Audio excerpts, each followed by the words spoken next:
वहीं पेड़ के नीचे एक अंधा व्यक्ति काला मोटा चश्मा लगाए कुर्सी पर बैठा है। उसके सामने एक मेज और 2 कुर्सियां रखी हुई हैं।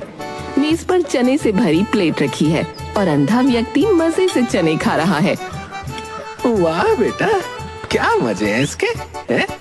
बड़े स्टैंडर्ड वाला अंधा है भाई। कहता हुआ जाकर एक कुर्सी पर बैठकर चने खाने लगा।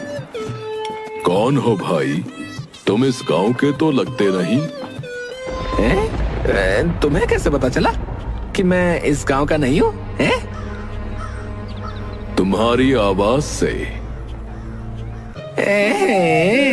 आवाज से पागल बना रहे हो?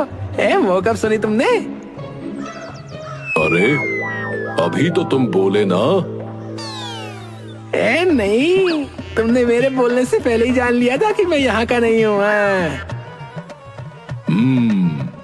जब तुम खुद से बात कर रहे थे तब मैंने तुम्हारी आवाज सुन ली। वाह वाह वाह वाह वाह, भाई अच्छा मजाक है, अच्छा मजाक है। तभी एक आदमी एक खत लेकर वहाँ आया। भैया, जरा इसको पढ़ना, क्या लिखा है इसमें भैया? भैया, पढ़ना जरा। पोलू ने खत उसके हाथ से ले लिया और पढ़ने लगा तो आदमी ने खत उसके हाथ से ले लिया। बुड़बक, तुमको थोड़ा ही ना बोले है पढ़ने को। खत को अंधे व्यक्ति मार्टिन की ओर बढ़ाकर, लो भैया लो, जरा पढ़ दो। ये इसे पढ़ेगा कैसे? ये तो अंधा है, इसे कुछ नहीं दिखता है। तभी मार्टिन ने खत लिया और अक्षरों पर उंगलियां रखकर पढ़ने लगा। पिताजी, मैं यहाँ बिल्कुल ठीक हूँ। पढ़ाई भी ठीक ठाक चल रही है। आप चिंता मत करना। अगले वर्ष मेरी शहर में नौकरी भी लग जाएगी। तब मैं आपको यहाँ से अपने साथ शहर ले चलूंगा। आपका मनोज। धन्यवाद भैया, धन्यवाद। इलो भैया, इलो हमारी तरफ से है, रख लो। अरे कितनी बार तुम्हें मना किया है कि ये मत दिया करो। मुझे पैसे नहीं, बस प्रेम चाहिए, प्रेम। देखो ना मत करो भैया, है खुशी से दे रहे, ले लियो, अब मना मत करिए भैया। भैया कहकर वो वहाँ से चला गया। पोलो हैरानी से उसके चेहरे के आगे दोनों हाथ मंडराने लगा, पर मार्टिन ने कोई प्रतिक्रिया नहीं दी। लग तो अंधा रहा है, पर खत कैसे पढ़ा इसने? इसी से पूछता हूँ। भैया, तुमने वो खत कैसे पढ़ा रे? अंधे की तो वो क्या कहते हैं कि ब्रेल लिपि होती है ना पढ़ने के लिए, तो तुमने ये वाला खत कैसे पढ़ लिया? तीसरी आंख से। हैं? तीसरी आंख से? किसको पागल बना रहे हो बे? अबे रहने दो चचा, बात देखे तुम जैसे मेरा बेवकूफ नहीं बना पाओगे तुम, बता रहा हूँ। पागल नहीं बना रहा, तुम तो बने बनाए पागल हो। कभी तुम कहते हो कि तुमने सुना कैसे, कभी तुम कहते हो कि पढ़ा कैसे। सब तुम्हारी आंखों के सामने ही तो हुआ, फिर भी पूछ रहे हो। लगता है तुम भी अंधे हो। नहीं, मुझे सब दिखता है, एकदम साफ दिखता है, एकदम चकाचक। अगले दिन पोलू वहीं पेड़ के नीचे आके बैठ गया। उसने देखा कि लोग उससे पढ़ने लिखने का काम करवाते और बदले में पैसे देकर चले जाते। तभी 2 आदमी वहां आए। भैया, हमारी एक चिट्ठी तो लिख दो। हाँ, क्यों नहीं। एक आदमी मार्टिन से चिट्ठी लिखवाने लगा। भैया, थोड़ा अजीब नहीं लगता है? ये आदमी जो है अंधा होकर भी चिट्ठी पढ़ने लिखने का काम भैया इनके पास कोई तीसरी आंख है। हाँ। है, ये सब कहने की बातें हैं। असल में ऐसा कुछ नहीं होता है। नाम भी क्या है इसका? मार्टिन। वैसे ये जन्म से अंधा है क्या? अरे नहीं भैया, इसका असली नाम मार्टिन नहीं, मोली राम है। मोली राम? ये मोली राम से मार्टिन कैसे बन गया? ये इसी गांव का है। 7 साल पहले पढ़ने के लिए शहर गया था, फिर वापस नहीं आया। वहां इसने अपना नाम बदल लिया और एक एक्सीडेंट में ये बेचारा अंधा भी हो गया। अभी 2 साल पहले ही तो वापस आया है। अच्छा, तो ये कहानी है इसकी। लगता है बच्चू सबको पागल बना रहा है। तभी दोनों आदमी वहां से चले गए। मार्टिन भी छड़ी लेकर जाने लगा। अरे तुम कहाँ चल दिए भाई? थक गया हूँ, घर जाकर आराम करूंगा।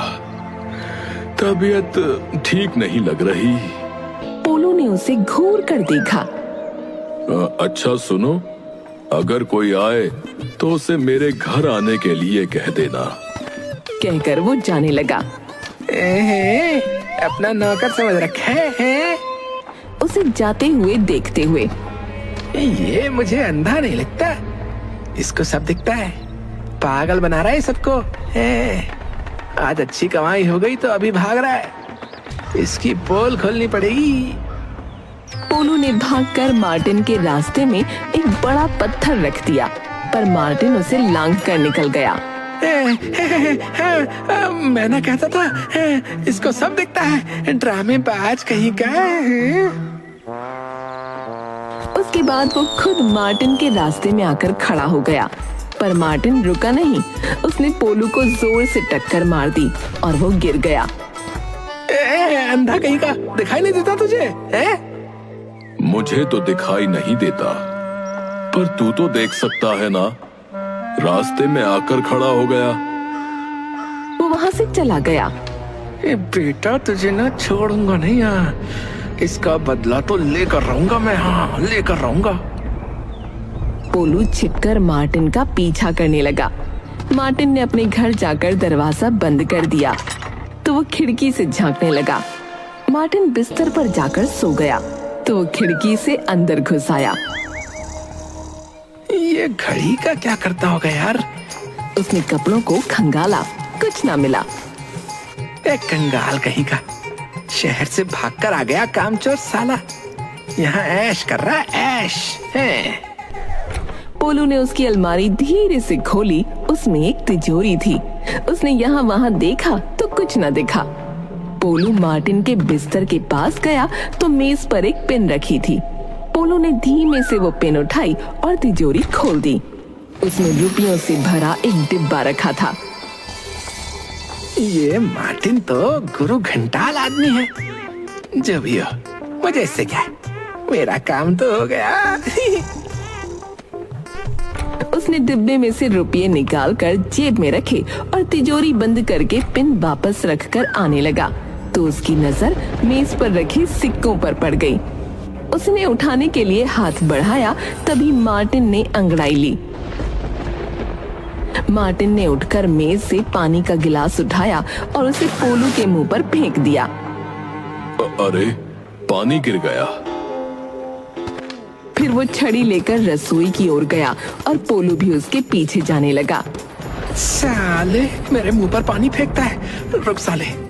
तभी पोलू का पैर नीचे रखे डिब्बे से टकरा गया और वो भागकर कोने में छिप गया। कौन है वहाँ? अरे मैं तो बेकार में छिप रहा हूँ। ये अंधा है, इसे कुछ दिखता थोड़ी है। तभी मार्टिन ने पैर लगाकर उसे गिरा दिया। लगता है कोई मोटी बिल्ली घुस गई है। उसने छड़ी से पोलू की खूब पिटाई की। पोलू के चीखने की आवाज निकल गई। है? ये तो उसी आदमी की आवाज है। पोलू ने अपने मुंह पर हाथ रख लिया फिर बिल्ली की आवाज में रोने लगा। म्याऊ म्याऊ म्याऊ म्याऊ म्याऊ म्याऊ म्याऊ। बिल्ली ही है। पोलू खिड़की से कूदकर भाग गया। अगले दिन पोलू ने देखा कि आज मार्टिन के पास काफी काम है। आज तो बहुत से लोग आए हैं इसके पास, अच्छी कमाई हो गई होगी इसकी। ये रुपए मेरे हैं अब। दोपहर को मार्टिन घर जाने लगा तब पोलू छिपकर उसका पीछा करने लगा। उसने देखा कि मार्टिन छड़ी पटकता हुआ घर की ओर न जाकर कहीं और जा रहा है। अरे इसका घर तो उधर है, ये वहां कहाँ जा रहा है? अंधा कहीं का, रास्ता भूल गया होगा। आज इसके पास बहुत माल है, काश हाथ लग जाए। अरे मार्टिन भैया, कहाँ जा रहे हो? मैं मदद कर दूं? हाँ भैया हाँ, अच्छा हुआ जो तुम आ गए। मैं जंगल की तरफ जा रहा था, अकेले थोड़ा डर भी लग रहा था। जंगल में? ये देखो, मेरी आंखें कल से जलन हो रही है। पोलू ने उसकी आंखों में देखा तो उसने अपनी दोनों आंखें विपरीत दिशाओं में घुमा लीं, कि देखकर पोलू का सिर घूम गया। भैया भैया, पहले तुम अपना चश्मा पहनो भैया। देखी मेरी आंखों की हालत। जंगल में एक जड़ी है, मैं उसी का रस अपनी आंखों में डालता हूँ। खत्म हो गई है, इसलिए लेने जा रहा हूँ। अच्छा हुआ तुम आ गए। यार, ये कहाँ फंस गया बे? मार्टिन ने उसका हाथ पकड़ लिया और चलने लगा। दोनों जंगल में पहुंचे।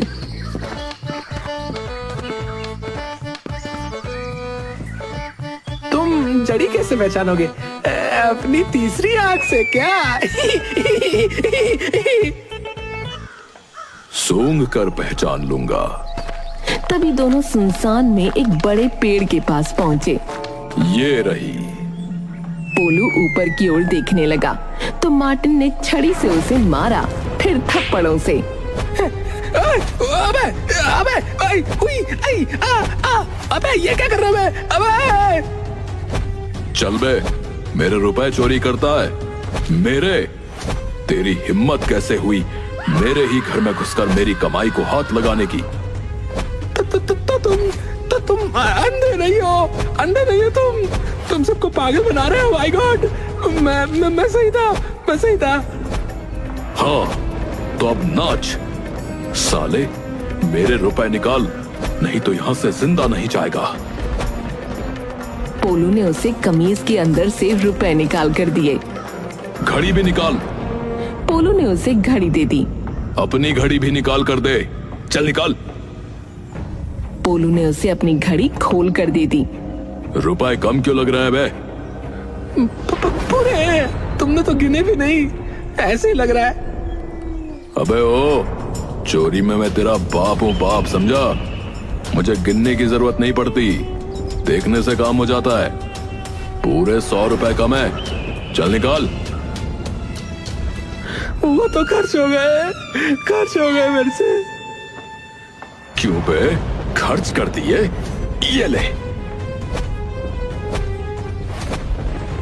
मैंने तेरे सामने लोगों की पॉकेट मारी और तुझे पता भी नहीं चला। तूने मेरी सच्चाई इस गांव में किसी को बताई तो कोई विश्वास नहीं करेगा, उल्टा तुझे मार मार के अधमरा कर देंगे। मार्टिन चश्मा पहनकर छड़ी टेकता हुआ चला गया और पोलू सर पकड़कर वहीं बैठ गया। मुझे क्या पता था कि ये मुझसे भी बड़ा 150 चोर निकलेगा।